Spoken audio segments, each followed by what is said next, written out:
Minha vizinha coloca comida para os gatos aqui, coloca ração, coloca água. E eles ficam nessa área aqui do jardim, gostam de ficar dormindo aqui debaixo do pé de agave, debaixo do próprio pé de oliveira também eles gostam de dormir.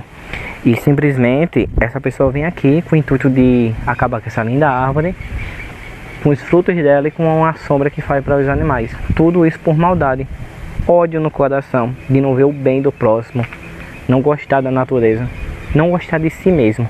Eu trouxe uma pá aqui para cavar e tirar o excesso de óleo queimado. Eu acredito que ela não vai morrer, até porque a quantidade, pelo que eu vi, foi pouca.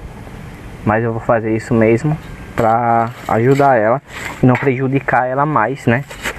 Que provavelmente vai prejudicar ela, que óleo queimado realmente mata.